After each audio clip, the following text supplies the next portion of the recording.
Ready to level up your tuna game? Today, we're diving into how to build your own Bungi line, the secret weapon for landing those powerful striped tuna. First, gather your materials. We'll need approximately 50 feet of high-quality monofilament fishing line, rated for at least 200 pounds, around 10 feet of strong bungee cord, heavy-duty swivels, crimps, and a crimping tool. Safety glasses are recommended.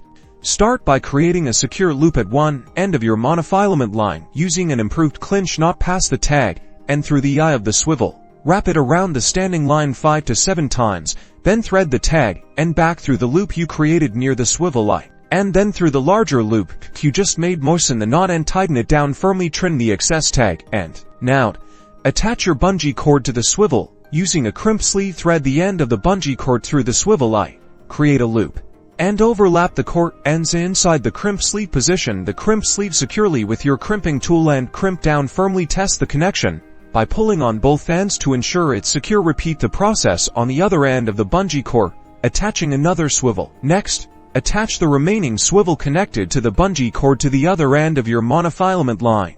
Again, using a crimp sleeve, thread the line through the swivel eye. Create a loop and overlap the line ends inside the crimp sleeve. Position the crimp sleeve securely with your crimping tool and crimp down firmly. Test the connection. And there you have it, your completed bungee line. The bungee cord acts as a shock absorber, preventing the tuna from breaking your line during those initial powerful runs. Remember to always check your line and connections for each use. Get out there, give it a try, and land that trophy tuna. Don't forget to like and subscribe for more DIY fishing tips. #tuna fishing, #DIY fishing gear.